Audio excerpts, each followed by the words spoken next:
Today I'm going to read a story called Bringing Down the Moon. Here we see our table of contents page. And now our title page. The name of our story is Bringing Down the Moon. The author is Jonathan Emmett, and the illustrator is Vanessa Cabin. "Hot diggity!" exclaimed Mole as he burrowed out of the ground one night. "Whatever's that?" The moon was hanging in the sky above him like a bright silver coin. Mole thought it was the most beautiful thing he had ever seen.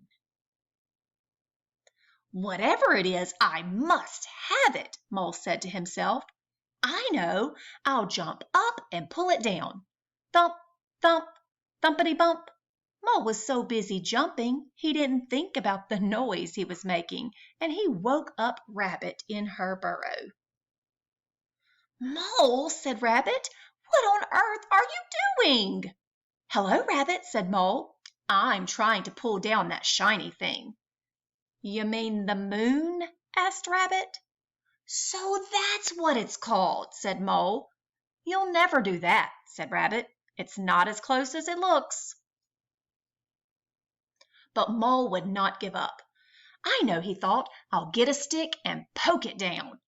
He found a long stick and poked it up at the moon. Swish, swish, swishity swish. Mole was so busy poking that he tripped over Hedgehog in his bed of leaves. "Mole!" grunted Hedgehog. "What are you up to?" "Hello, Hedgehog," said Mole. "I'm trying to poke down the moon." "You'll never do that," said Hedgehog. "It's not as close as it looks." But Mole would not give up. "I know," he thought. "I'll throw something at it and knock it down." He found some acorns and threw them at the moon. Plink, plink, plinkety plink. "Ouch!" said Squirrel. "Mole, have you gone nuts?" "Hello, Squirrel," said Mole. "I'm trying to knock down the moon." "You'll never do that," said Squirrel. "It's not as close as it looks."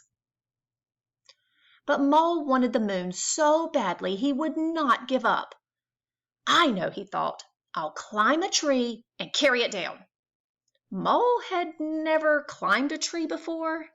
It was hard work, and he was scared to be so far from the ground. But he kept on going until he saw the moon resting in the leaves above him. Mole stretched out his paws, but just when he thought he had the moon, he slipped. "Oh, eek, ouch, ooh!" Mole tumbled down and landed splash in the middle of a puddle. "Hot diggity drat!" thought Mole. "I almost had it that time." Then he noticed something floating in the puddle beside him. It was pale and wrinkled, but Mole recognized it at once. "The moon!" whispered Mole. "It must have fallen down with me." He reached out to pick up the moon, but as soon as he touched it, it broke into pieces and vanished. Mole sat in the puddle and cried. Rabbit, Hedgehog, and Squirrel came running up. "Are you all right, Mole?" asked Rabbit. "I'm all right," sobbed Mole, "but the moon isn't. I pulled it down and then I broke it, and it was so beautiful, and now I'll never see it again." "Oh, Mole," said Rabbit, "you couldn't have pulled down the moon." "And you couldn't have broken it," said Hedgehog. "And you'll certainly see it again," said Squirrel. "Look!" High up in the sky above them, the moon was coming out from behind a cloud. "Oh," whispered Mole, "and it's just as beautiful as ever." Mole, Rabbit, Hedgehog, and Squirrel stood and stared up at the moon together. "It is beautiful," said Rabbit. "Very beautiful," said Hedgehog. "Very beautiful indeed," said Squirrel.